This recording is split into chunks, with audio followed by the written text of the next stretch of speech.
So a lot of times we're creating a combination of stands and habitat improvements over a very long area.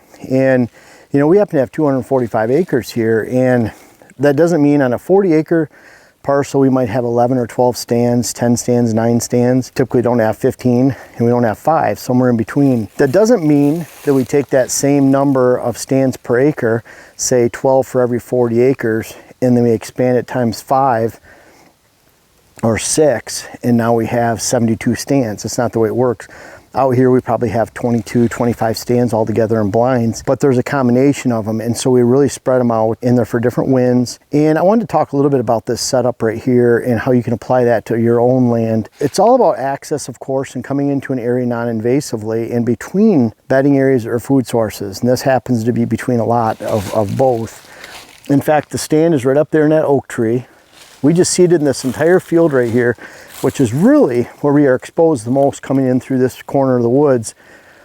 So when we come along this top, we want to come straight down to that oak stand. We don't want to come through here at an angle, further exposing ourselves to the deer, or the opportunity to expose ourselves to the deer. So we want to come straight to that stand. You can see all the brush back there.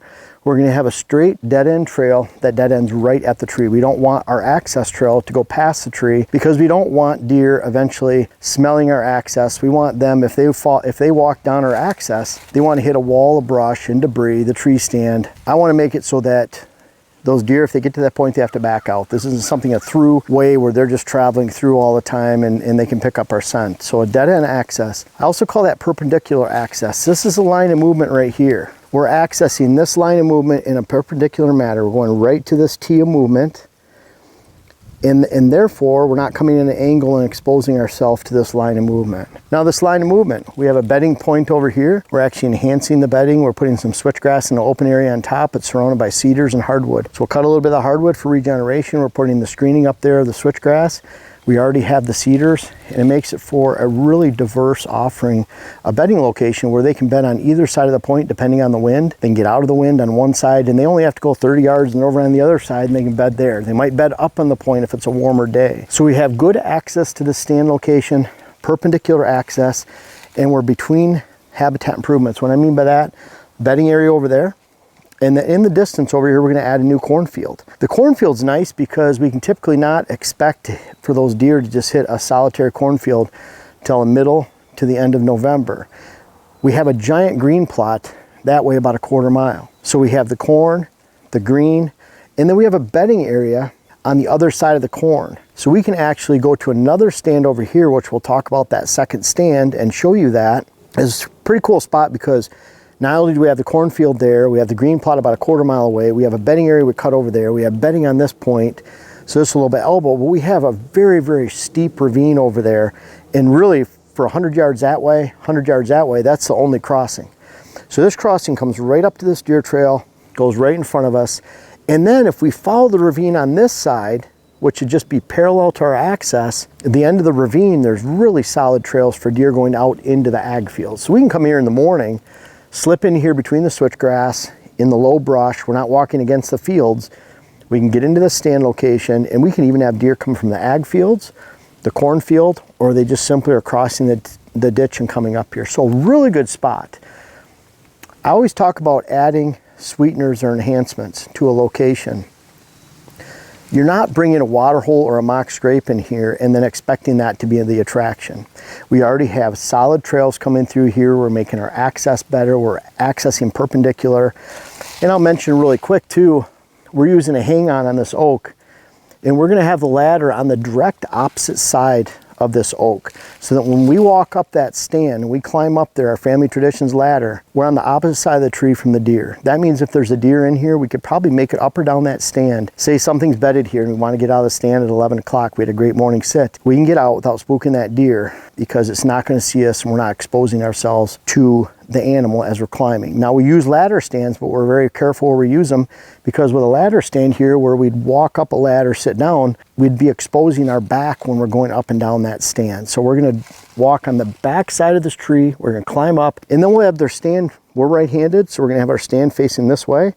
So all I have to do is sit and shoot. I don't have to stand up. I do not like standing up. That's one more reason for deer to be spooked. I think a lot of you out there probably stood up, spooked a deer. And also when you're standing and you're moving around a lot more. Deer can see you, they'll pick you off a lot more when you're standing. You're just a lot more fidgety.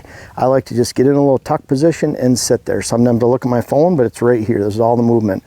When I'm standing and you hear something, you tend to move your whole body. The most scary figure to a deer, I'm sure, we don't need science to prove this, is a standing figure of a man. So anyways, we're getting in this stand, really low impact, non-invasive.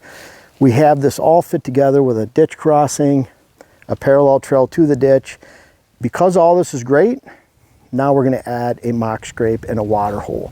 If we have a great stand site, it's a great spot for a mock scrape. And then in this case, because we don't have a water hole in this location, we're going to have another water hole about 500 yards that way in a totally different movement. And then the next water hole here is about 500 yards that way. So we're in between water holes. Great spot for a water hole. We'll put this water hole right out here in the open. We have a little bit of a slope, so we'll collect water. We'll get these sticks and debris, and this will be a nice clearing for a water hole in this spot. So perfect spot. So we have a little bit of a trail going up this way, one right behind Dylan. We have one down there, but we can expect a lot to converge in this area. This is facing east. We have a good camera tree right down here. We have another oak right here. We have a shagbark hickory we can stick a camera on. The bottom line is, that trail is coming right through here. You see the trail pretty good, beat down. You can even see where it's grooved in right here.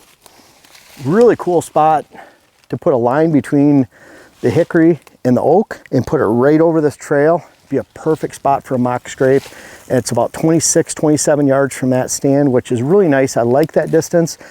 We're using pretty fast bows. When you use a 20-yard pin, you can expect, even at that distance with a 280 feet a second bow, you can expect about a 3-4 inch drop right around there.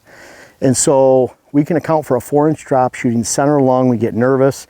Sometimes I have a tendency to aim a little high, but we aim center lung. That means we're accounting for about a 4-inch drop. If that deer ducks the arrow at all, we're just hitting center lung. If it doesn't, we hit high heart, low lung. Perfect kind of shot. So this is the kind of setup we demand. And it's really a series of steps. And then this inside hollow, we don't need to go in at all. We don't need to spook the deer in here. I don't care where they're at. We're adding bedding. We had bedding area cuttings over here, big aspen. So I hope you can see how this all fits together.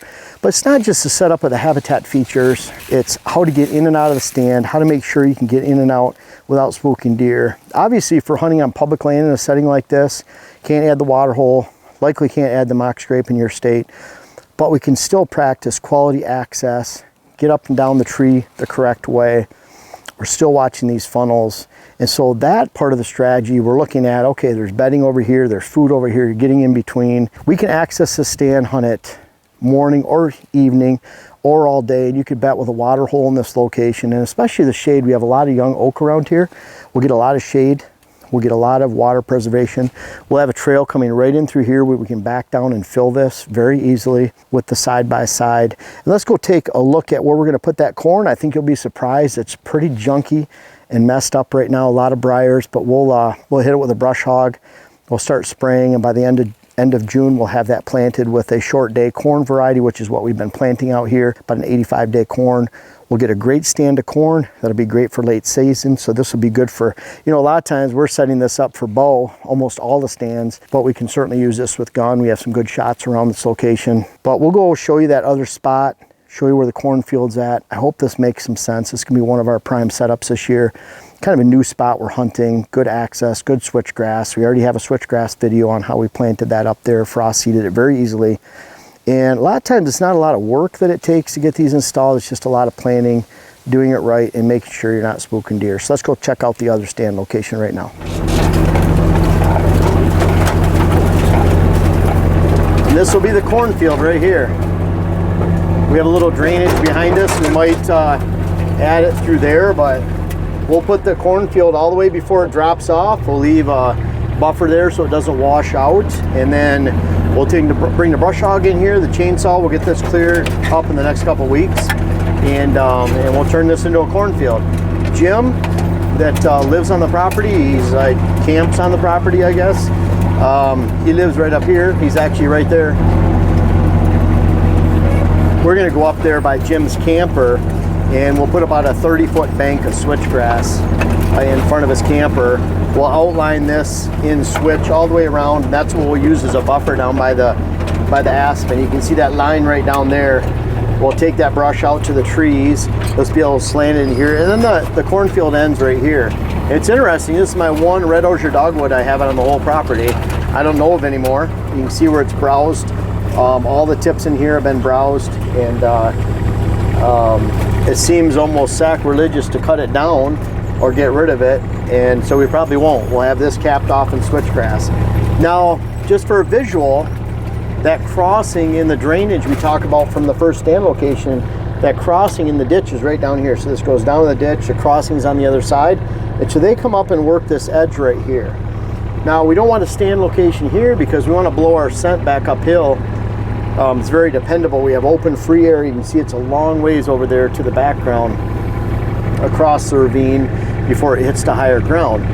So we're going to go down this a ways, and then we have another really good stand location. So we'll be going past this cornfield, big bank of switch. They're not going to be using this cornfield until mid to late November and later. So it's a really good late season food source where we can keep them in this hollow and keep them protected. And then Jim's out here all the time. He won't bother him too much. He doesn't get out of his camper very often. And so it's kind of rare to see him out there right now. I think we surprised him. And then and we won't be hunting down here. So let's go look at the stand location. And it'll be interesting when we come up to this stand location. One of the reasons I feel we can access through here effectively is that we're accessing through a bank of switchgrass that we frost seeded last year along this power line. And you see the switchgrass go down through the power line, and then it takes a left before it drops off. So this is 1-year-old switch. We mowed it last year twice. It's grown really well. We planted it with the Simazine, the 2,4-D and Roundup we sprayed too. Simazine before spring green up. 1 pint of 2,4-D, 2 quarts spray curve glyphosate about 3 or 4 weeks after spring green up. This was only mowed here the year before. And we're getting a great catch of switch. You can see there's not a lot of deer habitat here. The bedding area is right below that second pole down there, down the line of switchgrass. So we're accessing in this small little depression right in front of us, about 40-50 yards. We can come into a low impact area. This is all ag. They usually have it plowed, chisel plowed, manured. We don't have to worry about deer being here. This is a corner where we don't. And then past that, from the redneck and beyond, we have another 2-acre green food plot and a lot of movement that keeps going through here. So this is an area that we haven't hunted before. We actually found one of the bucks that we'd be going after next year, a 5-year, he'll be 5 next year, his name's Barry. And we found half a shed of Barry this year. And so let's go check out this other stand location. We'll look at the stand. You can see where it drops off right after there, where they're traveling. But of course, with the diagrams and the drone footage, you'll be able to really make sense of this right here. And again, we're going right down to the stand. We'll climb up the back side of it, slip around to the side, and so we're really trying to practice non-invasive, low-impact access. And so let's go check it out.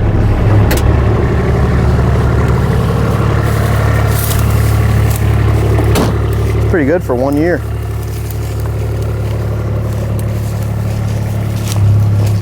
So we'll make ourselves a little access trail down here to the stand. And of course, we'll clear the sticks and debris. We're just gonna access through the switch right there, straight from the ag field. This is a portion of the ag field because of Jim living over there, I think. And just because it's out in the open, there's not a lot of deer that we ever see in this corner. So it makes it perfect for us to slip in here. The end of the cornfield will be about 100 yards away over there. And then the ditch crossing is just past the stand, 40-50 yards, and it goes down into angle and goes up the other side. So our first stand location is right over there, and where these big nice mature trees are right here is where this stand location will be. So let's head on down there. And we only found 1/2 a berry, and it was when there was snow in here. So I'm hoping that maybe we see a shed laying around in here somewhere. We haven't been here since. So this is the final spot. We have some good trunks around us. We have some good trunks in front of the stand. This is really the only set of tree stands. The deer trail is only like 10 yards, 7 yards right in front of us. We'll be able to get a good quartering away on either side, but we're kind of limited in mature trees down here.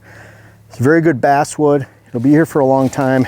And then we have a very steep ravine that drops off that way, so we can hunt here with winds coming in our face. You can also hunt here with winds coming out of the northwest and blowing out over the hollow. The deer will not smell us here 7-8 yards away from the tree. With rising thermals in the morning, it'll just blow right out, and then we can hunt with really good east winds in the evening. And this is the type of place where if you don't hunt with constant winds in the evening, we want our winds to be in our face 6-8 miles an hour plus sustained, not getting to zero at dark or an hour after, because we want those winds, which we'll go over in our hill country in thermals web class that we'll bring out later this year. That'll be a really good one for these type of situations. But in the afternoon, evening, we need that appreciable wind to be constant to blow uphill, or else we risk our scent going right back down over this trail and settling down below. So this is how we're setting it all up. Behind Dylan, about 100 yards, 80 yards, is where there's another bedding area. And so we're gonna get between a quality bedding area.